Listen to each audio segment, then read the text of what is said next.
ব্যথা মুক্ত মানুষ খুঁজে পাওয়া খুবই মুশকিল। ব্যথার রকমফের যেমন স্বল্পমেয়াদী বা দীর্ঘমেয়াদী, কিন্তু একজন মানুষ যখন দীর্ঘমেয়াদে ব্যথা আক্রান্ত হওয়ার পরেও বিভিন্ন ধরনের চিকিৎসকের কাছে যাওয়ার পরেও যখন তিনি সমাধান পান না, তাদের আশার আলো দেখাতে আমাদের অনুষ্ঠান। আমাদের বিষয় আমরা দিয়েছি পেইনকন 2025 ব্যথার সমাধান। এই বিষয়ে কথা বলতে আমাদের স্টুডিওতে উপস্থিত হয়েছেন দুজন অতিথি। আমাদের সঙ্গে আছেন doctor Mohammad Shamsul Arefin, president Bangladesh society of interventional pain medicine. সঙ্গে আরও আছেন ডাক্তার মোহাম্মদ আহাদ হোসেন, একই সোসাইটির সাংগঠনিক সম্পাদক। আপনাদের দুজনকে স্বাগত জানাচ্ছি আমাদের অনুষ্ঠানে। ধন্যবাদ। এটি সত্যিই গণমাধ্যম কর্মী হিসেবেও একটু অবাক লাগছে যে যেই ব্যথা নিয়ে মানুষের এত যন্ত্রণা, এত অসহায়ত্ব, মানে সেটি নিয়ে একটি আন্তর্জাতিক কনফারেন্স হচ্ছে আর কি, মানে ইন্টারভেনশনাল কনফারেন্স হচ্ছে। আমি প্রেসিডেন্ট আপনার কাছে জানতে চাই যে মানে এই কনফারেন্সটা আসলে কেন, বা এইটা এতদিন পরেও বা আসলে কেন হচ্ছে? ধন্যবাদ আপনাকে সুন্দর একটি কোশ্চেন করার জন্য। আসলে ব্যথা কিন্তু সবসময় ছিল, পৃথিবীর আদি থেকে ব্যথা ছিল, ব্যথা সবসময় ছিল এবং এখনও কিন্তু আছে। এখন যেমন আপনারা যদি জানেন যে আমাদের মেডিকেল সায়েন্সে কিন্তু আগে 10টি মতো ভাগ ছিল, এখন সাব ব্রাঞ্চ হয়ে বাংলাদেশে কিন্তু এখন মোটামুটি 190টার মতো সাব ব্রাঞ্চ হয়ে যাচ্ছে, অনেকগুলো ভাগ হয়ে যাচ্ছে। যেমন আগে মেডিসিনের ডক্টররা কিন্তু হৃদরোগ, কিডনি অনেক কিছু দেখতো, নিউরো, কিন্তু প্রত্যেকটা কিন্তু ভাগ হয়ে যাচ্ছে। এখন হৃদরোগের মধ্যে ভাগ হচ্ছে ইন্টারভেনশনাল কার্ডিওলজি, পেডিয়াট্রিক কার্ডিওলজি, এরকম। ঠিক একইভাবে এখন শুধু ব্যথা নিয়েও কিন্তু চিন্তা ভাবনা চলছে এবং ব্যথা নিয়েও একটা সাব ডিভিশন তৈরি হচ্ছে। তা সেই হিসাবে কিন্তু এখন ব্যথাটা সামনে চলে আসছে। আর যেহেতু ব্যথা সামনে চলে আসছে এবং এটা নিয়ে যেহেতু আরও বেশি ক্ষুদ্র বা আরও বেশি ডিপলি পড়াশোনা হচ্ছে, সুতরাং আলাদা একটা টপিকস বা আলাদা একটা সুপার স্পেশালিটি কিন্তু ব্যথা নিতে মানে তৈরি হয়ে গিয়েছে বলতে পারেন। সেটা এই ধারাবাহিকতায় কিন্তু এটা বাংলাদেশে প্রায় বলতে গেলে 2000 সাল থেকে শুরু, এবং সেটা কিন্তু বর্তমানে যেটা এখন কিন্তু মোটামুটি একটা এস্টাবলিশ জিনিস যে এখন ব্যথা একটা সাবজেক্ট এবং ব্যথা নিয়ে এখন কাজ চলছে এবং ব্যথা বিশেষজ্ঞরা রুগী দেখছেন নিয়মিত। আপনাকে অসংখ্য ধন্যবাদ। ডাক্তার আহাদ, আপনার কাছে জানতে চাই যে মানে এই কনফারেন্সটা আয়োজন করতে আপনাদের কত দিনের আসলে পরিশ্রম, বা এই কনফারেন্সের সাথে মূল ডিসিপ্লিনের চিকিৎসক আসলে কারা? ধন্যবাদ, খুবই ভালো প্রশ্ন। প্রথম কথা হচ্ছে যে এরকম একটি কনফারেন্স বাংলাদেশে আয়োজন করার জন্য বেশ কিছু সময়ের প্রয়োজন হয়, অনেক দিকের অনেক ধরনের সাপোর্ট আমাদের প্রয়োজন হয়। চিকিৎসকরা আসতে পারবে কিনা, কোন ধরনের চিকিৎসক আসবে, সব কিছুই আমাদের অ্যানালাইসিস করতে হয়।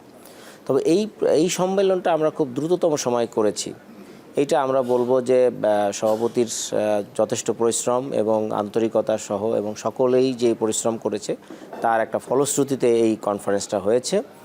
তো এইটা আসলে এই ডিসিপ্লিনে, এই কনফারেন্সে মূলত আসলে অ্যানাস্থেশিয়া ডিসিপ্লিনের চিকিৎসকরাই বেশি এসেছে, এবং আপনি জানেন যে আসলে ক্রনিক পেইন নিয়ে তারাই কাজ করে থাকে বাংলাদেশে, বেশিরভাগ ক্ষেত্রেই তারা কাজ করেন। তারপরেও বিভিন্ন ডিসিপ্লিনের চিকিৎসক আমাদের এখানে কিন্তু আসে, যেমন এখানে নিউরো মেডিসিনের চিকিৎসক আছেন, এখানে ফিজিক্যাল মেডিসিনের চিকিৎসক আছেন, এখানে অর্থোপেডিক্স ডিসিপ্লিনের চিকিৎসক আছেন। তো এনারা কিন্তু প্র্যাকটিক্যালি কিন্তু এই ব্যথা নিয়েই কাজ করেন, এই ব্যথার রোগীগুলো কিন্তু ঘুরে ফিরে তাদের কাছেই আসেন। সুতরাং এই কনফারেন্সও তাদের মধ্যেই আছে। আবার আমরাও যেটা চিন্তা করি যে আসলে আমরা যে পেইন নিয়ে কাজ করছি এটা তো তাদেরও জানা লাগবে, যেমন যেই পেইনগুলো তারা সমাধান করতে পারছে না, we can help them and they also help us, মানে আমাদের কিছু প্রবলেমগুলো সেটাও তারা আমাদেরকে হেল্প করতে পারে। এরকম একটি সৌহার্দ্যপূর্ণ অবস্থানেই আমি মনে করি যে এই পেইনের সোসাইটির যাত্রা। ডাক্তার শামসুল আরেফিন, আমি জানতে চাই যে আসলে কদিন ব্যাপী কনফারেন্স, কতজন অংশগ্রহণ করলো? আন্তর্জাতিক কনফারেন্স মানে অবশ্যই বিদেশি ফ্যাকাল্টি, ফেলো বা যেভাবে আমরা বলি না কেন অংশগ্রহণকারী বা স্পিকার আছেন, তাদের সংখ্যায় বা কেমন, কোন কোন দেশ থেকে এসছেন? ধন্যবাদ আপনাকে। আসলে এখানে যেহেতু কিন্তু এটা কনফারেন্স সাথে কিন্তু ওয়ার্কশপ, তাই আমাদের ইনিশিয়ালি টার্গেট ছিল যে না, আমরা যারা পেন নিয়ে কাজ করছি এবং যারা পেন শিখতে চাই সেই ধরনের 100 জনকে নিয়ে আমরা কনফারেন্সটি করব। কিন্তু যখন আমরা একটা গুগল ফর্মের মাধ্যমে যখন আমরা ফর্মেটে ছেড়েছি, তখন কিন্তু মোটামুটি প্রায় 156 জন কিন্তু শর্ট টাইমের মধ্যে তারা রেজিস্ট্রেশন কমপ্লিট করে ফেলেছেন। আর এখানে বিদেশি ডক্টর বলতে আসলে 9টি দেশের ডক্টরেরা উপস্থিত ছিলেন, কেউ ভার্চুয়ালি, কেউ বডলি প্রেজেন্ট ছিলেন। পার্টিসিপেন্টদের যথেষ্ট আগ্রহ ছিল এবং খুব ইন্টারেস্ট নিয়ে কিন্তু তারা কিন্তু সকাল থেকে সন্ধ্যা পর্যন্ত, ইভেন তারা কিন্তু এই খাবার সময় কিন্তু পার হয়ে যাওয়ার সময়ও কিন্তু ওরা কিন্তু মানে এই হ্যান্ডস অন ওয়ার্কশপে তারা কিন্তু সময় দিয়েছিল। ডাক্তার আহাদ, আপনার কাছে জানবো যে আমরা দেখলাম যে এই কনফারেন্সের ভেন্যুতে অনেক কিছু হাতে কলমে শেখানো হচ্ছে, যেটাকে আমরা ওয়ার্কশপ বলে থাকি। এখানে আসলে কি কি শেখানো হচ্ছে বা কারা শেখাচ্ছেন? ধন্যবাদ। এটা খুবই গুরুত্বপূর্ণ প্রশ্ন। এটার মধ্যে অনেক তথ্য আসলে রয়েছে। যেমন আমাদের এখানে যে কাজগুলো করা হয়েছে, যেহেতু এটা একটা ইন্টারভেনশনাল পেইন সোসাইটি, এটার কাজই মূলত আসলে পেইন অ্যান্ড ইন্টারভেনশন এই জায়গাগুলো নিয়ে কাজ করা। এবং আমরা যেটা একটু বলে রাখি যে আসলে যে পেইনগুলো মানে ম্যানুয়ালি চিকিৎসা বা কনজারভেটিভ ট্রিটমেন্টে যাচ্ছে না, সেগুলো কিন্তু আমাদের কাছে ইন্টারভেনশনে আসে। এখানে মেইনলি যে কাজগুলো করা হয়েছে, ব্যাক পেইনের বেশ কিছু ইন্টারভেনশন রয়েছে যেগুলো আমাদের দেশে আমরা করি। তারপরেও বাইরের দেশে আরও কিছু টেকনিক্যাল কিছু ইস্যু আছে, কিছু যন্ত্রপাতি আমাদের দেশে এখনও অ্যাভেলেবেল না। সেই যন্ত্রপাতিগুলো কিন্তু এই কনফারেন্সে এসেছে, যেমন রেডিও ফ্রিকোয়েন্সি অ্যাবলেশন, অত্যাধুনিক যে যন্ত্রপাতি দেয় সেটা আমাদের এখানে এসেছে। আর আল্ট্রাসাউন্ড একটা বড় অংশ আমাদের এই কনফারেন্সে রয়েছে, যেগুলোর মধ্যে আমরা ওয়ার্কশপের মাধ্যমে চিকিৎসকদের যেমন আল্ট্রাসাউন্ড একেবারে হাতে কলমে শিখিয়েছি, একই সাথে এই আল্ট্রাসাউন্ডে কিন্তু আমরা বিভিন্ন কঠিন কঠিন প্রসিডিউরগুলো দেখিয়েছি। যেমন কিভাবে জয়েন্ট, মাসেল, নার্ভগুলোকে ট্র্যাক করা যায়, কিভাবে সেই নার্ভগুলোকে ইনজেকশনের মাধ্যমে এটা আমরা ট্রিটমেন্ট করি, বিশেষ করে পিআরপির মাধ্যমে আমরা যে হাঁটু ব্যথা চিকিৎসা, এগুলো কীভাবে আরও মডার্নাইজ করা যায়, আরও স্পেসিফিক করা যায়। প্রত্যেকটা জিনিসেরই যেগুলো আমাদের দেশে আছে এগুলোকে কিভাবে আরও মডার্নাইজ করা যায় সেই বিষয়গুলো নিয়ে আলোচনা হয়েছে। আবার কিছু কিছু যে জিনিসগুলো আমাদের দেশে নাই, সেগুলো কিন্তু আমরা যারা বাইরে থেকে প্রশিক্ষণ নিয়ে এসেছি আমরা কিন্তু সেই স্কোপগুলো পাচ্ছি না। তো আমরা এই কনফারেন্সে সেই সকল রোগীদেরকে রেখেছি যারা এই অ্যাডভান্স প্রসিডিউরগুলো করতে পারে যাদেরকে, প্লাস হচ্ছে যে ইনস্ট্রুমেন্টগুলো আমাদের দেশে অ্যাভেলেবেল না, সেই ইনস্ট্রুমেন্টগুলো কোম্পানিগুলো আমাদেরকে হেল্প করেছে, যে ইনস্ট্রুমেন্টগুলো সরবরাহ করেছে। আমরা এই রোগীদেরকে একটি মানে যেগুলো আসলে অনেক খরচের ব্যাপার সেগুলো কম্প্রোমাইজ করতে পারছি কোম্পানিদের সহযোগিতায়, প্লাস হচ্ছে ডাক্তারদের আন্তরিকতায়। সেভাবে করে আর কি আমরা এই কেসগুলো রাখার চেষ্টা করেছি। ধন্যবাদ। প্রেসিডেন্ট, আপনার কাছে একটু জানতে চাইবো যে একেবারে রোগীদের জানার স্বার্থে যে যেই রোগগুলোর নাম তারা জানে, যেই রোগগুলোর জন্য আসলে অন্য কোনো জায়গায় সমাধান হচ্ছে না, আপনাদের কাছে সরাসরি আসা উচিত, সেই রোগগুলোর নামগুলো যদি, পরিচিত নামগুলো যদি একটু বলেন, কোন পেন নিয়ে আপনারা আসলে কাজ করেন? আসলে আমি একটু সময় নেব ক্ষেত্রে, যে আসলে দেখেন আমাদের সোসাইটির নাম কিন্তু ইন্টারভেনশনাল পেন মেডিসিন। এখন আমরা যদি বেসিক থেকে শুরু করি, ইন্টারভেনশন শব্দের মানেটা কি? ইন্টারভেনশন মানে কি? হস্তক্ষেপ করা। আমাদের এই সোসাইটি যেইভাবে আমরা পেনটাকে নিরাময় করছি রোগীদের, সেটা কিন্তু হস্তক্ষেপ করছি। কোথায় হস্তক্ষেপ করছি? তার যে পেন যে জেনারেট করতে, যে পেনের যে লাইনটা বা নার্ভের উপরে আমরা হস্তক্ষেপ করে কিন্তু আমরা সেটাকে ব্যথা নিরাময় করছি। যদি আমরা বলি যে আমরা যদি শরীরটাকে মনে করি একটা বাগানের মতো, আর আগাছাটাকে যদি মনে করি ব্যথার মতো, ব্যথা হচ্ছে নিড়ানি দিচ্ছি, ব্যথা চলে যাচ্ছে আগাছা। এখানে নিড়ানি যদি আমাদের ব্যথার বড়ি হয় আর আগাছা যদি ব্যথা হয়, তাহলে কিন্তু নিড়ানি দিচ্ছি, ব্যথা চলে যাচ্ছে। কিন্তু ব্যথার যে গোড়াটা কিন্তু থেকে যাচ্ছে, কিছুদিন পর আবার সেই গাছ গজাচ্ছে, আবার নিড়ানি দিতে হচ্ছে। ইন্টারভেনশন পেনের আমাদের যে কাজটা করে থেকে আমরা ওই আগাছার গোড়াটাই কেটে দিই, যাতে ব্যথার যে জেনারেটর, যেখান থেকে ব্যথার উৎপত্তি হয়, সেই ব্যথা থেকে যেন ব্যথা না উঠে। এটাই কিন্তু আমাদের মেইন মোটো। তারপর হাঁটুতে পিআরপি দিচ্ছি, শোল্ডারে যখন ফ্রোজেন শোল্ডার হয়ে যাচ্ছে, এখানে অপারেশনের কোনো রোল নেই, কিন্তু ব্যথা কমানোর জন্য আমরা ব্যথা নিরাময়ের জন্য কিন্তু আমরা ইন্টারভেনশনের মাধ্যমে ব্যথা কমিয়ে তারপর তাদেরকে আমরা কিছু ফিজিওথেরাপি, ব্যায়াম দিয়ে মাধ্যমে কিন্তু আমরা ব্যথা নিরাময়ের চেষ্টা করছি। এরকম আরও কিছু রয়েছে। আপনাকে অসংখ্য ধন্যবাদ আমাদের সঙ্গে যুক্ত হওয়ার জন্য। আমরা ছোট্ট একটি বিরতি নিয়ে ফিরছি কিছুক্ষণের মধ্যে।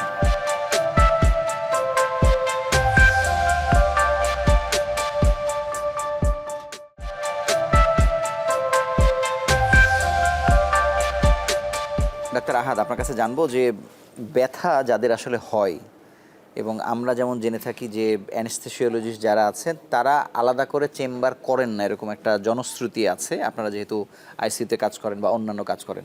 তাহলে এই যে আপনাদেরকে পাবে বা কোন ব্যথা হলে, মানে আপনাদের এই যে অনেকগুলো ডিসিপ্লিনের মানুষ একসাথে তো কনফারেন্সটা আসলে করছেন, কখন কার কাছে যাবে বা কাকে আমরা বলবো তিনি ব্যথা বিশেষজ্ঞ, মানে এই জিনিসটা আসলে জনগণের কাছে পরিষ্কার কিনা?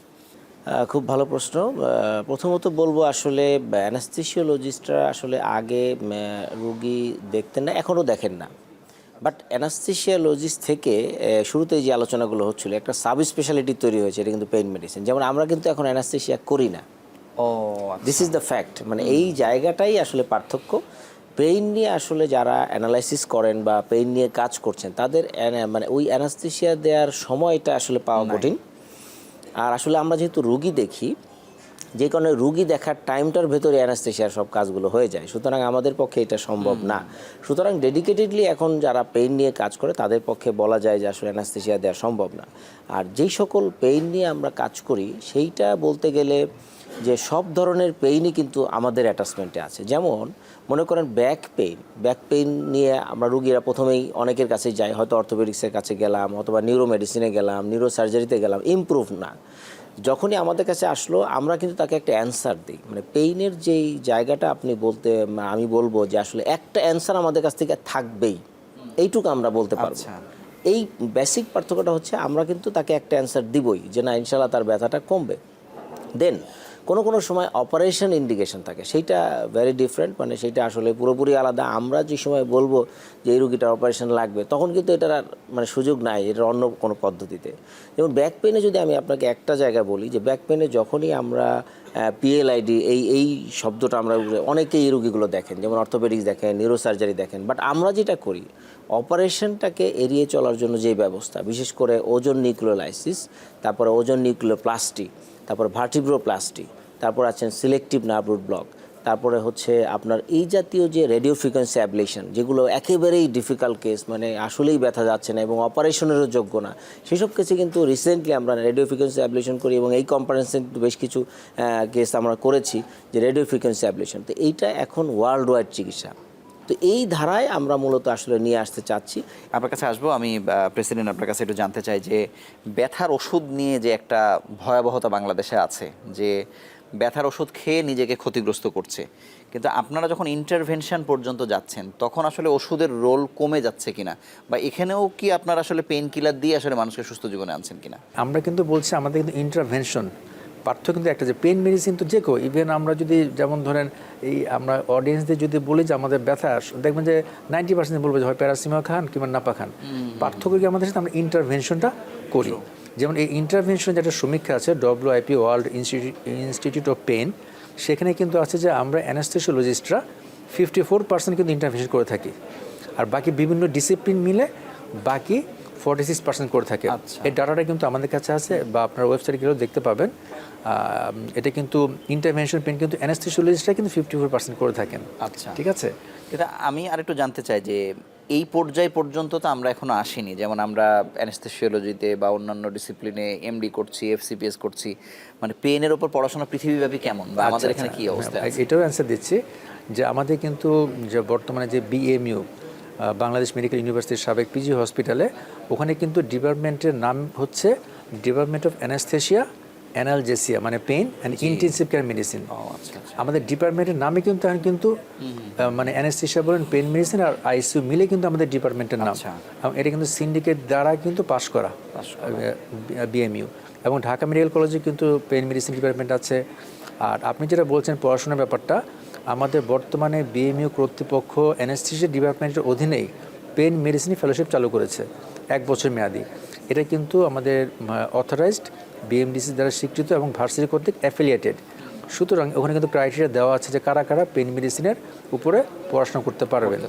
এবং এটা কিন্তু ধীরে ধীরে কিন্তু স্প্রেড হচ্ছে যে আমাদের পেইন মেডিসিনটা অ্যানেস্থেসিওলজিস্টরা ম্যাক্সিমাম দেখছেন, এবং এটা কিন্তু আন্তর্জাতিক এবং জাতীয়ভাবে কিন্তু এখন এটা ছড়িয়ে যাচ্ছে যে না, এখন এদের একটা পেইন ডিপার্টমেন্ট আলাদা করে রয়েছে।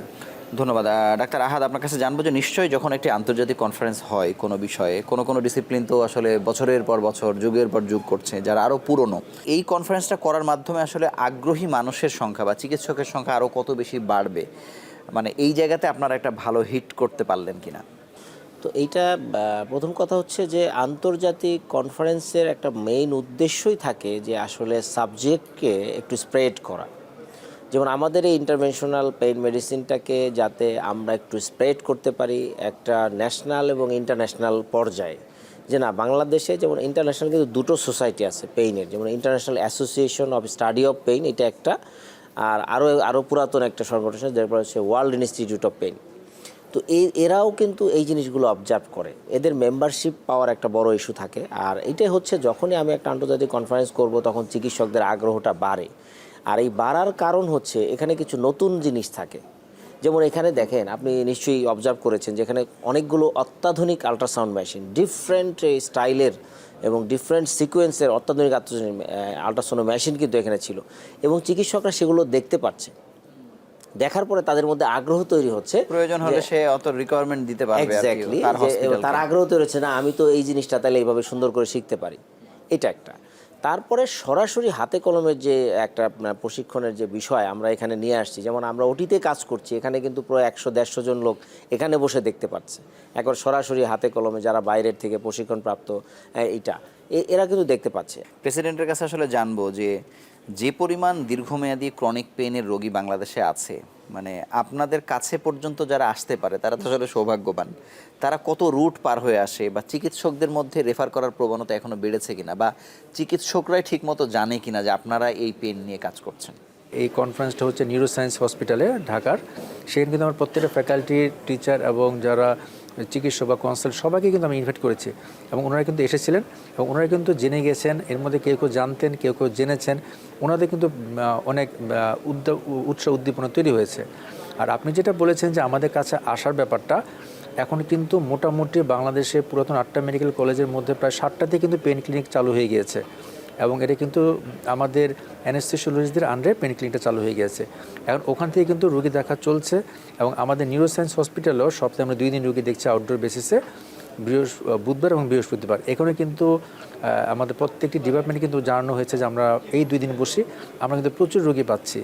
আর মোটামুটি আমরা চেষ্টা করছি এই সোসাইটির মাধ্যমে আমরা দেশব্যাপী একটা 2 মাস 1 মাস পর পর বিভিন্ন ডিস্ট্রিক্টে গিয়ে, সদর হসপিটাল কিংবা বিভাগীয় হসপিটালে গিয়ে একটা ট্যুর দিয়ে আমরা কিন্তু তাদেরকে অ্যাওয়ার করাবো, এবং সরকারের সাথে আমরা একটা আর্জি জানাবো যেন এই পেন মেডিসিনের যে একটা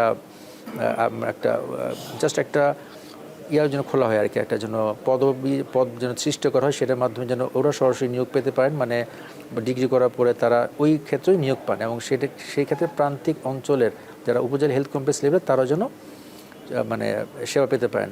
আর এই ক্ষেত্রে যেহেতু অ্যানেস্থেশিয়া বেসড, এটা আমাদের যারা অ্যানেস্থেসিওলজিস্ট থাকবেন ওখানে, যারা পদায়ন থাকবেন, তারাও যেন সেই প্রশিক্ষণটা নিয়ে পেনের রুগী দেখতে পারেন। ডাক্তার আহাদ, আপনার কাছে জানবো যে পেইনের ক্ষেত্রে দেখা যায় যে যারা ষাটোর্ধ্ব তাদের আসলে পেইন রিমুভ হতে থাকে না, যেমন স্যার বারবার বলছিলেন যে আমরা এমন জায়গায় হাত দিয়ে হস্তক্ষেপ করি যাতে ওই পেইনটার মানে গোড়া কেটে দেওয়ার ব্যাপার, আসলে এটা নির্মূল হয় কিনা? হ্যাঁ, এইটা দুটো জিনিস আছে, কিছু কিছু কারণ আছে, নির্মূল একেবারে হয় না, আমরা ব্যথা কমিয়ে রাখি এবং কন্ট্রোলে থাকে, সেইটা একটা বড় জিনিস। যেটা আপনি বলেছেন, মানে বয়স হলে কি হয়, আমাদের অর্গানগুলো একটা এমন জায়গায় পৌঁছে যে জায়গা থেকে আসলে পুরো আগের জায়গায় নিয়ে আসা যায় না। তো সেই জায়গায় যেহেতু আনা যায় না, ওইটাকে আমরা মডিফাই করি যাতে তার ওষুধ খেলে যে দীর্ঘমেয়াদী ওষুধের যে কমপ্লিকেশনস, যে সাইড ইফেক্টগুলো, এগুলো যাতে কমে যায়, অল্প ওষুধে যেন সে ভালো থাকে, এরকম কিছু ইন্টারভেনশন যেগুলো তার শরীরের জন্য ভালো থাকে, সেভাবে এগুলো আমরা তাদেরকে কাজ করার চেষ্টা করি যাতে সে দীর্ঘমেয়াদী ভালো থাকতে পারে, সিম্পল কিছু ওষুধ খেয়ে, যেগুলো তার জন্য ক্ষতিকর হবে না। আপনাকে অসংখ্য ধন্যবাদ। ডাক্তার মোহাম্মদ শামসুল আরিফিন, আপনার কাছে জানতে চাই যে এই যে ব্যথার ওষুধ খাওয়া নিয়ে মানে দেশব্যাপী বা পৃথিবীব্যাপী যেই বদভ্যাস বলি বা যেভাবে আমরা বলি, মানে এটা আসলে আপনাদের কাজকে কত বেশি জটিল করছে, বা আপনাদের কাছে যখন আসছে রোগীটা, মানে তার এই ব্যথার ওষুধ খাওয়ার হিস্ট্রিটা আসলে কেমন দেখেন, এবং এটি তাকে কতটা ক্ষতিগ্রস্ত করে ফেলে? এটা একটা পারফেক্ট একটা কোশ্চেন, যুগ উপযোগী। যে অনেক পেশেন্ট আমরা পেয়ে থাকি যে ওনারা সাপোজ একজন ডক্টর যে কোনো বিশেষজ্ঞ লিখে দিল যে একটা ব্যথানার ওষুধ 10 দিনের জন্য, কিন্তু রোগীরা 10 দিন পার হয়ে গেল, ব্যথা চলে গেল, কিন্তু কিছুদিন পর যার ব্যথাটা আসে সে সেটাকে 10 দিনকে 100 দিন বানাই ফেললো। এরকম করে ইনডিসক্রিমিনেটলি তারা কিন্তু ব্যথানাশক ওষুধ খেয়ে থাকেন। এবং যখন কোনো পেশেন্ট আমাদের কাছে আসে তখন কিন্তু তাকে আমরা হিস্ট্রি জিজ্ঞেস করি, আপনি ব্যথানাশক ওষুধ খেয়েছিলেন কি না। এবং ইনিশিয়ালি কিন্তু তাদেরকে আমরা এমন ধরনের ব্যথানাশক ওষুধ দিই যেগুলো নাকি কিডনি ফ্রেন্ডলি, যেহেতু তার কিডনির সম্পর্কে আমরা জানি না, তখন তাকে আমরা কিছু পরীক্ষা নিরীক্ষা দিয়ে দিই। তারপরে যখন দেখি যেন সব কিছু সেফটি মার্জিনের মধ্যে থাকে, তখন কিন্তু আমরা তার ট্রিটমেন্টটা শুরু করতে পারি। কিংবা যদি একটা পেশেন্ট আসলো, তার কাছে 1 মাস বা 1.5 মাস আগে কিছু রিপোর্টস আছে, সে যে রিপোর্টসে মোটামুটি কিডনি লিভার সব কিছু দেখলাম যে ওকে আছে, তখন কিন্তু আমরা ব্যথানাশক ওষুধগুলো আমরা অ্যাড করে দিই। তবে এটা অবশ্যই একটা অ্যালার্মিং ব্যাপার, সরকারকে অবশ্যই কঠোর পদক্ষেপ নিতে হবে যেন ওসিটি ড্রাগস ছাড়া অন্য কোনো ড্রাগস যেন বিক্রি না করা যায় আর কি। বহুল প্রচলিত কথা যে কিডনি নষ্ট করে বা বিকল করে দেয় ব্যথা, মানে ব্যথার ওষুধ, মানে এটি কি আসলে সত্য কিনা, বা আসলে কোন পর্যায়ে গিয়ে এমন হয়? এটা তো সত্য না হলে আসলে কথাটা এভাবে আসতো আসতো না। না। এবং আমরা কিন্তু রোগী পাই, আমরা কিছু কিছু ক্ষেত্রে রোগী পাই যে আসলে একাধিক ওষুধ তারা খাচ্ছেন যেটা অনিয়ন্ত্রিত, বা আমাদের দেশের যে ঔষধগুলো, ঔষধের দোকানদারগুলো আছে তাদের তো আসলে ডেফিনিটিভ কোনো কিছু নাই, তারা সব কিছু দিতে পারে।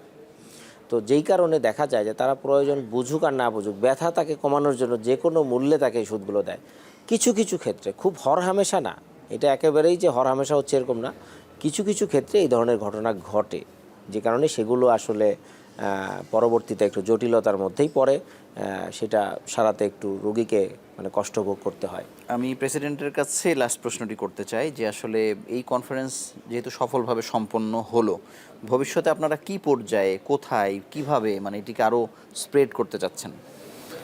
স্প্রেডিংয়ের ব্যাপারে যেমন আমাদের উদ্বোধনী দিনে যে আমাদের ডিজি এডুকেশন স্যার এসেছিলেন, উনি অত্যন্ত খুশি হয়েছিলেন যে এই ধরনের একটা প্রোগ্রাম হচ্ছে, এবং উনি কিন্তু বলেছেন যে আমাদের মেডিকেল এডুকেশনের মধ্যে যে 5 বছর মেয়াদী যে এমবিবিএস কোর্স, সেখানেও কিন্তু উনি পেন নিয়ে কিন্তু আলাদা একটা টপিকস বা আলাদা একটা কিছু করার প্রস্তাব রেখেছেন, এবং সেটাতে আমরা করতালির মাধ্যমে কিন্তু জানিয়েছি।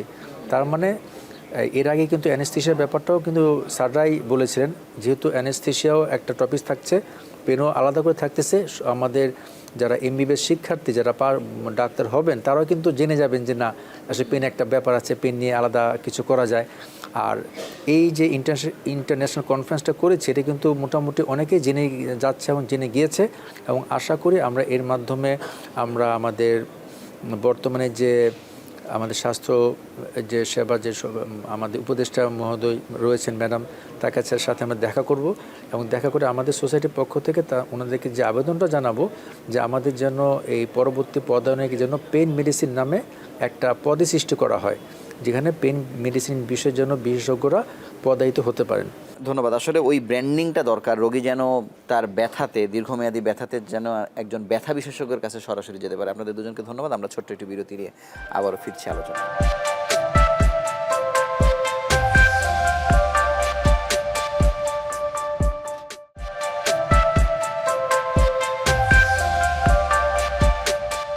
আরোগ্য নিকেতনের এই পর্যায়ে আমাদের সঙ্গে যুক্ত হচ্ছেন আরও দুজন অতিথি। আমাদের সঙ্গে আছেন ডাক্তার মাজহারুল আলম, সহসভাপতি, Bangladesh society of interventional pain medicine. আপনাকে স্বাগত জানাচ্ছি। সঙ্গে আরও যুক্ত হয়েছেন ডাক্তার সৈয়দ আরিফুল ইসলাম, একই সোসাইটির যুগ্ম সম্পাদক। আপনাদের দুজনকেই স্বাগত জানাচ্ছি আমাদের অনুষ্ঠানে। ডাক্তার মাজহারুল আলম, আপনার কাছে জানতে চাই যে মানে ব্যথা মানেই তো অনেকে আশা হারিয়ে ফেলেন, এরকম অসংখ্য রোগী আছে, বিশেষ করে যারা বয়স্ক বা একটু ঝুঁকিপূর্ণ। মানে ইন্টারভেনশন যেহেতু আপনারা করছেন, মানে কাদের জন্য এটা আশা তৈরি হলো, বাংলাদেশের কোন রোগীদের জন্য? আসলে ব্যথা এমন একটা জিনিস যে ব্যথার জন্য অনেক রোগীরা যে সাফার করে, ক্রনিক পেইন যদি আমি বলি, দীর্ঘমেয়াদী ব্যথা, যে ব্যথার জন্য তার কর্মক্ষেত্রে থেকে শুরু করে তার সোশ্যাল, তার ফ্যামিলি লাইফ পর্যন্ত ইন্টারফেয়ার হয়, সেই জায়গায় আমরা ইন্টারভেনশনাল পেইন ফিজিশিয়ান যারা আছি তারা এমন কাজ করি যাতে ওনার লাইফস্টাইলটা চেঞ্জ হয়, উনি তার কাজে ফেরত যেতে পারে।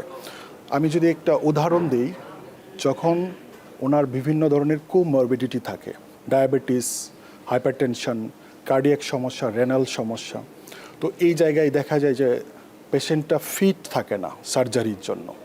ইন্টারভেনশনাল পেইন মেডিসিন এই কাজটাই করে, যেখানে আপনাকে সার্জারি ছাড়া আপনাকে অল্টারনেট একটা ট্রিটমেন্ট দিয়ে কিভাবে আপনাকে ভালো রাখা যায়। কিন্তু সার্জারির জন্য ফিট করে ব্যাপারটা এরকম না, মানে সার্জারিকে অ্যাভয়েড করে, যেখানে সার্জারি আপনি করতে পারছেন না, আনফিট ফর সার্জারি। এবং ইভেন আপনি যদি আমার দেশের কনটেক্সটে বলেন যে সব পেশেন্ট, অনেক দেখা যায় অনেকগুলো সার্জারিতে অনেক খরচও পড়ে যায়। সাপোজ আপনি নি রিপ্লেসমেন্ট অথবা হিপ রিপ্লেসমেন্ট, একটা নি রিপ্লেসমেন্ট আপনি যদি চিন্তা করেন, অনেক টাকার ব্যাপার আছে, প্রায় 1 লাখ, 2 লাখ, 3 লাখ টাকা। তো সেই জায়গায় আমরা যেটা করি, সাপোজ রেডিও ফ্রিকোয়েন্সি একটা ভালো ট্রিটমেন্ট, যেটা করলে খরচও অনেক কম, পেশেন্ট হসপিটালাইজড থাকার দরকার নেই, ভর্তি থাকার দরকার নেই, within 1 hour he can go. So এটা হচ্ছে যে alternate to surgery, interventional pain. Most of the time দেখা যায় যে যেখানে সার্জারি মানে করতে পারছে না, অথবা ইভেন অনেক সময় সার্জারি করতে পারলেও সার্জারির বিকল্প অনেক ধরনের ট্রিটমেন্ট করা যায়। সাপোজ কার্পাল টানেল সিনড্রোম একটা হচ্ছে, এই রিস্ট জয়েন্টের একটা নার্ভ এখানে এন্ট্রেপ হয়, এই নার্ভটা এন্ট্রেপ হয়ে পুরো হাতে ব্যথা হয়। এই জায়গায় আপনি একটা ট্রিটমেন্ট হচ্ছে যেটাকে বলে হাইড্রোডিসেকশন। নার্ভ যে জায়গায় চাপ খাচ্ছে সেই ব্যান্ড এবং নার্ভের মাঝখানে আমরা নর্মাল স্যালাইন দিয়ে হাইড্রোডিসেক্ট করে দিচ্ছি। এই কিন্তু আগের দিনে যেটা করা হতো সেই ফিতাটাকে, ব্যান্ডটাকে সার্জারি করে কেটে দিতে হতো। তো this is very easy technique, সময় কম লাগে, পেশেন্টের জন্য সুবিধা। আমি আপনার কাছে আসবো ডাক্তার সৈয়দ আরিফুল ইসলাম। যেহেতু সার্জারির প্রসঙ্গ এসে গেল, মানে ফ্রিকুয়েন্টলি সার্জারি করছেন রোগীরা, জানেন না, অথবা এমনও হতে পারে যে যিনি সার্জন তিনিও আসলে পেইন ম্যানেজমেন্টের এত দূর পর্যন্ত জ্ঞান রাখেন না বা শোনেননি। সেক্ষেত্রে কোন সার্জারিগুলো আসলে এই আপনাদেরকে দিয়েই উপশম হয়ে যেতে পারে, সার্জারি পর্যন্ত যাওয়া লাগে না, সেরকম একটা এক্সাম্পল দিতে পারেন কিনা? সেটা পিএলআইডি হতে পারে কিনা বা অন্য কিছু হতে পারে কিনা? আসলে ডক্টর মাজার ভাই যেটা বললেন যে অনেকগুলো সার্জারি আমরা প্রিভেন্ট করতে পারি অনেকগুলো পেইন কন্ডিশনে। তো যেমন হচ্ছে আমি যদি বলি যে একটা তো অস্টিওআর্থ্রাইটিস বলে নি রিপ্লেসমেন্ট, এইটা আসলে যদি আমাদের অনেক পেশেন্টই গরিব, তারা করতে পারে না, আবার হচ্ছে অনেকে করতে চায় না, তাদের মধ্যে একটা ভীতিও কাজ করে যে আমি এত বড় একটা অপারেশন আমি করবো না, আপনি অন্য কি আছে করেন। এইটা একটা অপারেশন হতে পারে যে আমাদের পেশেন্টরাও আসলে সার্জারি করতে চায় না অনেক সময়। হ্যাঁ, কেউই চায় না, এটা কেউই চায় না, ইনফ্যাক্ট কেউই আসলে চায় না। সার্জারি তো যদি কোনো অপশন থাকে যে উইদাউট সার্জারি ভালো করা যায়, দ্যাট শুড বি ট্রাইড। যদি সেটাও ফেল করে দেন অপশন তো আছে। লাস্ট রিসোর্ট হিসেবে সার্জারি অলওয়েজ রিকমেন্ডেড। তো আরেকটা হচ্ছে যে আপনার অনেক ক্ষেত্রেই যে আমাদের প্রোলাপস লাম্বার ইন্টারভার্টিবল ডিস্ক, এই ক্ষেত্রেও কিন্তু আমরা অনেক ক্ষেত্রে ওজোন থেরাপি বলে একটা আছে, বায়োকুলার নিউক্লিওপ্লাস্টি আছে, এগুলো বাংলাদেশে হয় by radio frequency ablation. So এগুলো করে ইভেন অনেক পেশেন্ট আছে যেগুলো খুব বেশি মারাত্মক না, খুব বেশি প্রলাপস না, সেসব ক্ষেত্রে আমরা খুব সাধারণ ইনজেকশন দিয়ে এই পেশেন্টগুলোকে আমরা পেইন ফ্রি করতে পারি, not for life long, but আমি যে টাইম পিরিয়ডটা পাই সাপোজ 2 to 3 months, এই টাইম পিরিয়ডের মধ্যে আমি তাকে রিহ্যাবিলিটেট করতে পারি, তাকে এক্সারসাইজ, তার লাইফস্টাইল চেঞ্জ, এগুলো করে আমি তাকে ব্যথামুক্ত রাখতে পারি।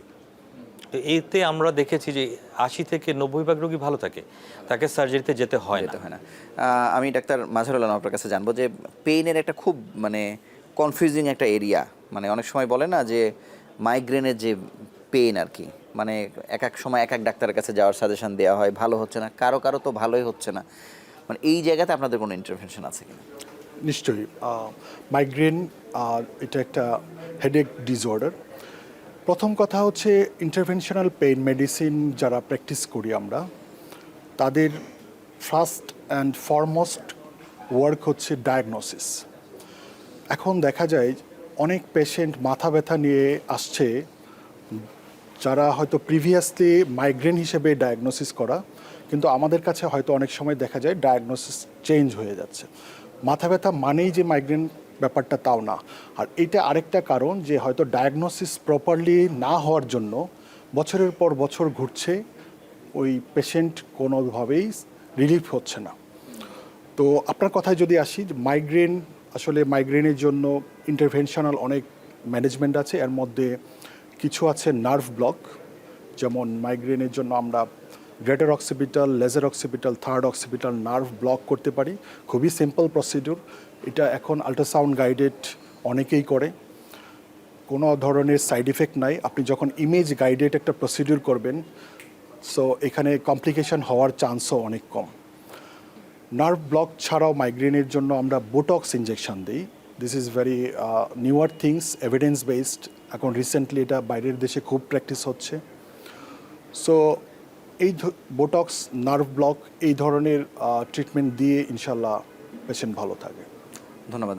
ডাক্তার সৈয়দ আরিফুল ইসলাম, আপনার কাছে জানতে চাই যে যেহেতু এটা একটা সাব ব্রাঞ্চ, যদি আমরা অ্যানেস্থেসিওলজিস্টদের দিক থেকে আসলে দেখি, মানে এটা কি আসলে ইন্টারেস্ট বাড়াচ্ছে চিকিৎসকদের কাছ থেকে যে আমরা আসলে এইদিকে যেতে চাই?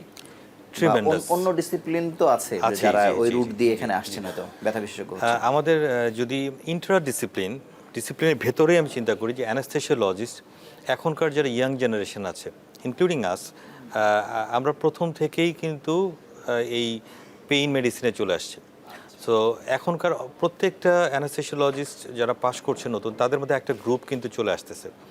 এবং আমরা বিভিন্ন প্রতিষ্ঠানে আপনার এই বিষয়ের বিভিন্ন প্রশিক্ষণ, ফেলোশিপ এগুলো করছি। মানে এটার পেছনে কি কোনো চেম্বার প্র্যাকটিস ইস্যু আছে, নাকি ব্যাপারটা আসলে এরকম না যে আপনি আইসিইউতে থাকবেন না, ডাক্তারদের সাথে সরাসরি মানে ইন্টারাকশনে এখানে যাবেন? একটা জিনিস আছে যে ধরেন একটা গ্রুপ অফ পিপল হয়তো সে অ্যানাস্থেসিয়া গিয়েছে, বাট যখন সে কাজ করার পর হয়তো সে মনে করছে না, সে হয়তো চেম্বারে রোগী দেখতে চায়, তার আলাদা একটা আইডেন্টিটি চায়, ওই জায়গাটা মানে এনজয় করছে এনজয় করছে এবং সে আইসিইউটা হয়তো এনজয় করছে না। হ্যাঁ, এদিকে অনেক আসতে সময় চাচ্ছে। আইসিইউতে, মানে আমি ব্যক্তিগতভাবে আমার আইসিইউতে কাজ করতে গিয়ে আমি খুব ডিপ্রেশন ফিল করেছি। পেশেন্টগুলো ভালো যখন হয় না, মারা যায়, খুব খারাপ লাগে।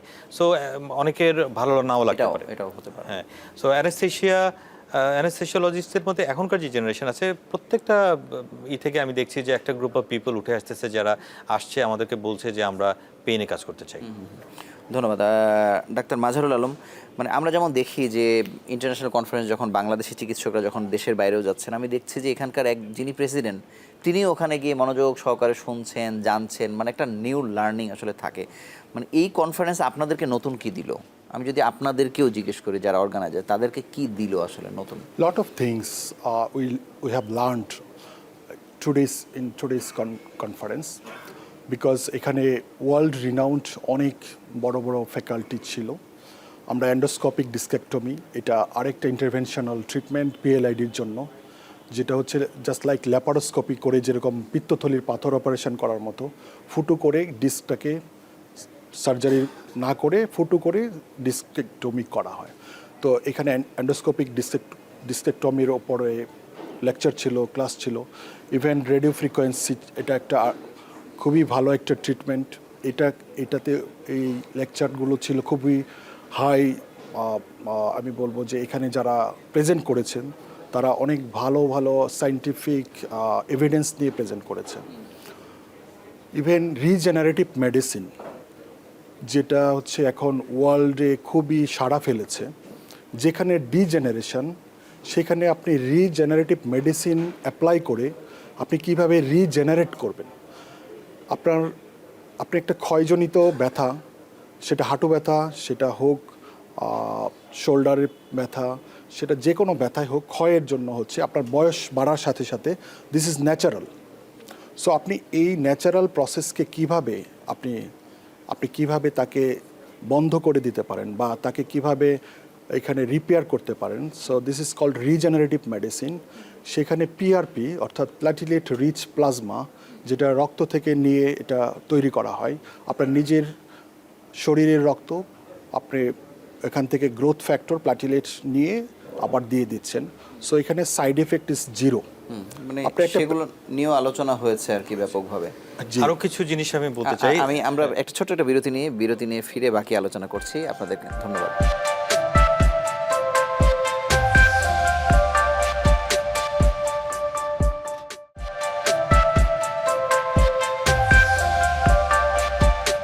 ডাক্তার সৈয়দ আরিফুল ইসলাম, আপনি বিরতির আগে একটু যোগ দিতে চাচ্ছিলেন। আমাদের এই কনফারেন্সে আমরা যেটা সবচেয়ে বেশি চেয়েছি সেটা হচ্ছে যে প্র্যাকটিক্যাল জিনিসগুলো, যেগুলো তারা প্র্যাকটিস লাইফে তাদের যে নলেজটা লাগবে এবং যে স্কিলটা লাগবে, এইটা ডেভেলপ করার জন্য। আপনারা দেখেছেন যে আমরা 6টা আল্ট্রাসাউন্ড স্টেশন করেছি। সেখানে প্রত্যেকটা যারা আমাদের ডেলিগেট ছিলেন তাদেরকে আমরা হাতে ধরে প্রত্যেকটা স্ট্রাকচার, কি স্ট্রাকচার আমরা দেখাবো সেগুলো আমরা দেখিয়েছি এবং তারা প্র্যাকটিস করতে পেরেছে। এবং একটা পোর্শন ছিল যে আমরা লাইভ প্রসিডিউর করেছি ফ্রম দ্য অপারেশন থিয়েটার। একটা অপারেশন থিয়েটার আমরা ফ্লুরোস্কোপিক গাইডের যে প্রসিডিউরগুলো ভাইয়া বললেন যে কুলড রেডিও ফ্রিকোয়েন্সি, এটা কিন্তু বাংলাদেশের ফার্স্ট টাইম আজকে আমাদের এখানে গতকালকে উদ্বোধন হয়েছে। সো আমরা এখানে কুলড আরএফ করেছি। অন্যান্য বিভিন্ন নতুন ইন্টারভেনশন এখানে করা হয়েছে, যেগুলো আমরা লাইভ এখান থেকে ডেমনস্ট্রেট করা হয়েছে, দেখানো হয়েছে। সো এখানে যেই বিভিন্ন ডিসিপ্লিনের যারা ডক্টর ছিলেন তারা প্রত্যেকে যাওয়ার সময় বা আমাদেরকে বলেছেন যে তারা অনেক কিছু শিখেছেন, তাদের ভালো লেগেছে। সো আমাদের মনে হয়েছে যে আমাদের যে চিন্তাটা ছিল যে আমরা প্র্যাকটিক্যাল অ্যাসপেক্টগুলো আমরা বেশি দেখাবো, দেন নলেজ স্কিলের পার্টটা বেশি দেখাবো, সেইটা মনে হয় আলোচনা অনেক সময় খুব বোরিং হয়, মানুষ বোর ফিল করে। হ্যাঁ। আপনাকে ধন্যবাদ। আমি আপনার কাছে একটু জানতে চাই যে যেটি দেখা যায় যে এই বেসরকারি হাসপাতালগুলো সাধারণত একটু অ্যাডভান্সমেন্ট থাকে আর কি, সরকারি সেভাবে ওরিয়েন্টেশন হয় না। তো ব্যথার যে প্রযুক্তিগত সক্ষমতা যেটি দরকার, যেটি আসলে এখানে নিয়ে আসা হয়েছে, বাংলাদেশে এখনো আসেনি বা কম এসেছে, আমাদের বেসরকারি হাসপাতালগুলোও কি আসলে এই ধরনের মানে প্রযুক্তির সংমিশ্রণটা এখনো হয়েছে কিনা, মানে এই পেইন ম্যানেজমেন্ট রিলিফ করার জন্য? আমি যেটা বলবো, প্রথম কথা হচ্ছে আপনাকে ম্যান পাওয়ার, যে সার্ভিসটা যিনি দিবেন সেই ম্যান পাওয়ারকে ডেভেলপ করা। সো আপনি একটা অনেক দামি একটা ইনস্ট্রুমেন্ট নিয়ে আসলেন, কিন্তু যে যে চালানোর যে চিকিৎসক সাহেব যেটা বা সেটা হ্যান্ডেলিং করবে সেই ধরনের চিকিৎসক যদি না থাকে তাহলে তো আপনার সেটা হবে না। সেই জন্য প্রাইভেট হসপিটালগুলো, আমি এখনও বলবো বাংলাদেশের কনটেক্সটে এখনও পেইন মেডিসিনের যে হারে ডাক্তারদের গ্রো করার কথা বা করেনি, এখন পর্যন্ত করেনি। তো এই কনফারেন্সে একটা রোল প্লে করবে মনে হচ্ছে, ডেফিনেটলি ট্রিগার একটা করতে রোল, পারে। হ্যাঁ, this is the definite important thing হচ্ছে এখানে যারা এসছেন তারা বিগিনার যারা আসছেন, যারা কি এখনও কাজ করছে তারা তো অনেক এক্সপার্ট লেভেলে এগুলো দেখেছে। আর যারা বিগিনার তাদের জন্য একটা আই ওপেনিং হয়েছে যে না, এটা পেশেন্টের জন্য খুবই খুবই ইফেক্টিভ একটা কনফারেন্স, যেটা এই পেইন মেডিসিনকে আরও অনেক দূর নিয়ে যেতে পারে। তো এই জন্য আমি বলবো যে প্রাইভেট হসপিটালগুলো ডেফিনেটলি পেইনের যে ধরনের ইনস্ট্রুমেন্ট দিয়ে আমরা সার্ভিস দিই অ্যাট এনি টাইম তারা সেটাকে কিনতে পারবে, কিন্তু তাদেরকে আগে এক্সপার্ট হ্যান্ড তৈরি করতে হবে। ধন্যবাদ। ডাক্তার সৈয়দ আরিফুল ইসলাম, আপনার কাছে জানতে চাই যে মানে এই প্রযুক্তিগত সক্ষমতা যত আসবে পেন রিলিফের ক্ষেত্রে, মানে একটা তো হচ্ছে যে সার্জারি না করলে খরচ কমবে, কিন্তু ওভারঅল খরচ আবার বাড়াবে কিনা? অবশ্যই। এখানে হয় কি যে যা মানে আমাদের চিকিৎসাটা অলওয়েজ এক্সপেন্সিভ। তো বাংলাদেশ আমাদের যে সক্ষমতা, সেই সক্ষমতা অনুসারে আমাদেরকে প্রযুক্তিটা অ্যাডপ্ট করতে হবে। আমি যদি এমন একটা প্রসিডিউর নেই যেটার রিকমেন্ডেশন খুব ভালো না, কিন্তু সেটা খুব এক্সপেন্সিভ, আমার মনে হয় যে এই ক্ষেত্রে আমাদেরকে একটু সচেতন হতে হবে।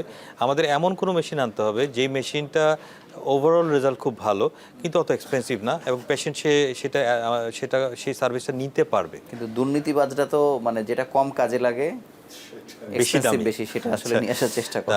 চিন্তা করতে হবে আসলে যে আমাদের কতটুকু কম রিসোর্স দিয়ে কত ভালো সেবা দেওয়া যায়, এবং এটা সম্ভব। তবে এখানে আমি একটু বলতে চাই, আমাদের যে সরকারি বিশেষ করে হাসপাতালগুলো আছে, যে সেখানে আমাদের দুইটা জিনিস খুব ইম্পর্টেন্ট, এটা হচ্ছে সিআরএম এবং একটা হচ্ছে আল্ট্রাসাউন্ড। এই দুইটা মেশিন আসলে আমাদেরকে অ্যাটলিস্ট জেলা সদর লেভেলে আমাদেরকে অ্যাভেলেবেল করতে হবে। তো করলে যদি আমাদের মেশিন থাকে, আমরা কিন্তু অলরেডি বিভিন্নভাবেই আমরা চেষ্টা করছি যে পেইন ফিজিশিয়ান তৈরি হোক বাড়ুক। তো আলটিমেটলি কিন্তু একটা সময় গিয়ে লোক থাকবে, কিন্তু তাদের কাজ করার জন্য রিসোর্সও লাগবে। আপনি যেটা বলছেন যে প্রযুক্তিগত উৎকর্ষও হতে হবে, তো সেটা গ্র্যাজুয়ালি দুই দিক দিয়ে আস্তে আস্তে করতে হবে। আমি একেবারে অনুষ্ঠানের শেষ প্রান্তে ডাক্তার মাজহারুল আলম আপনার কাছে জানতে চাই যে আসলে পেনের সমস্যা নিয়ে তো কোটি কোটি মানুষ আছে, ক্রনিক পেনের মানে মানুষ পাগল হয়ে আছে, মানে অনেকে মৃত্যু কামনা করে, মানে কিন্তু এই যে আপনাদেরকে খুঁজে পাওয়া বা আপনারাই যে সেই চিকিৎসক, এই ব্র্যান্ডিংটা হচ্ছে না, মানে এটাকে আপনারা ফিল করেন? ডেফিনেটলি আপনার কোয়েশ্চেনটা অনেক ইম্পর্টেন্ট একটা কোয়েশ্চেন। সেটা হচ্ছে যে আমি পার্সোনালি ফিল করি, আমি হয়তো অনেক দীর্ঘমেয়াদী ব্যথার জন্য অনেক কিছু করছি, কিন্তু সেই তুলনায় হয়তো আমি আরও অনেক পেশেন্ট যারা সাফার করছে তারা হয়তো সঠিক জায়গায় আসছে কিনা বা সঠিক চিকিৎসাটা নিতে পারছে কিনা, সেটার জন্য যেটা করতে হবে আমাদেরকে ন্যাশনালি বা গভর্নমেন্ট পর্যায় থেকে এই পেইন মেডিসিনের ব্যাপারে উদ্যোগী হতে হবে। আমি বলবো যে বাংলাদেশে আমাদের যে সাধারণ রোগীরা আছেন, গরিব সাধারণ রোগীরা, তাদের কথা আগে চিন্তা করতে হবে। তাদের কথা যদি আমি চিন্তা করি তাহলে আমাকে সরকারি হাসপাতালে কিভাবে এই সার্ভিসটা দেওয়া যায় সেটা হাতে নিতে হবে, সেই স্টেপটা হাতে নিতে হবে। আমি পার্সোনালি সরকারি হাসপাতালে পেইনের চিকিৎসাই করি। আমার সরকারি হাসপাতালে আমি যে সেট আপটা আমি পেয়েছি, এই জন্য বাংলাদেশ সরকারকে আমি ধন্যবাদ জানাবো। আমাকে সেখানে আল্ট্রাসাউন্ড মেশিন থেকে শুরু করে সিআরএম ফ্লোরোস্কোপ মেশিন দিয়েছে। তো ওখানকার যে পেশেন্টগুলো আছে তারা সরকারি হাসপাতাল থেকে সার্ভিসটা পাচ্ছে। তো আমি এই জন্য রিকোয়েস্ট করব আপনার অনুষ্ঠানের মাধ্যমে বাংলাদেশ সরকারের যারা ঊর্ধ্বতন কর্তৃপক্ষ যারা আছেন তাদের কাছে রিকোয়েস্ট করব যে পেইন মেডিসিন এটা দীর্ঘমেয়াদী ব্যথার রোগীদেরকে চিকিৎসার জন্য বাংলাদেশের সব গভর্নমেন্ট হসপিটালগুলোতে পোস্ট ক্রিয়েট করা এবং সেখানে কার্যকরী চিকিৎসার জন্য সেখানে বিভিন্ন ইনস্ট্রুমেন্ট সাপ্লাই দেওয়া, যাতে করে পেশেন্টরা ব্যথার ওষুধ খেয়ে খেয়ে কিডনি নষ্ট না করে। আমাদের দেশে আমরা দেখা যায় ম্যাক্সিমাম সময় ব্যথা মানেই ব্যথার ওষুধ খেয়ে খেয়ে কীভাবে এটাকে ধরে বাড়িতে রাখা। কিনে রাখা, আসলে ব্যথার চিকিৎসা মানে ব্যথার কারণকে চিকিৎসা কারণটা করা। চিকিৎসা করা। আপনাকে ধন্যবাদ এবং আপনাদের দুজনকে আমাদের সঙ্গে যুক্ত হওয়ার জন্য আন্তরিকভাবে অনেক অভিনন্দন ধন্যবাদ জানাচ্ছি। আপনাকে। অনেক ধন্যবাদ। সত্যিকার অর্থেই স্বল্পমেয়াদী বা দীর্ঘমেয়াদী যেভাবে বলি, রোগীরা তো আসলে হাসপাতালে আসেন, সেই হাসপাতালে যদি সত্যিকার অর্থেই ব্যথা বিশেষজ্ঞরা যদি সহজলভ্য হতেন, তাহলে কিন্তু এই যে রোগীদের রেফার করা বা দীর্ঘমেয়াদী যন্ত্রণায় পড়ে থাকা সেটি আসলে হতো না। তবে আপনাদের বলে রাখি যে Bangladesh society of interventional pain medicine যে পথ দেখালো বহু বছরের চেষ্টায়, প্রথম আন্তর্জাতিক কনফারেন্স করলো, এখানে যত আলোচনা হয়েছে সরকার যদি এটা আমলে নিয়ে কার্যকরী উদ্যোগগুলো নেয় তাহলে আসলে চিকিৎসকদের তো অল্প কিছু লাভ হলেও রোগীরা মূলত উপকৃত হবে। সেই প্রত্যাশা আজকের মতো বিদায় নিচ্ছি। ভালো থাকুন, সুস্থ থাকুন।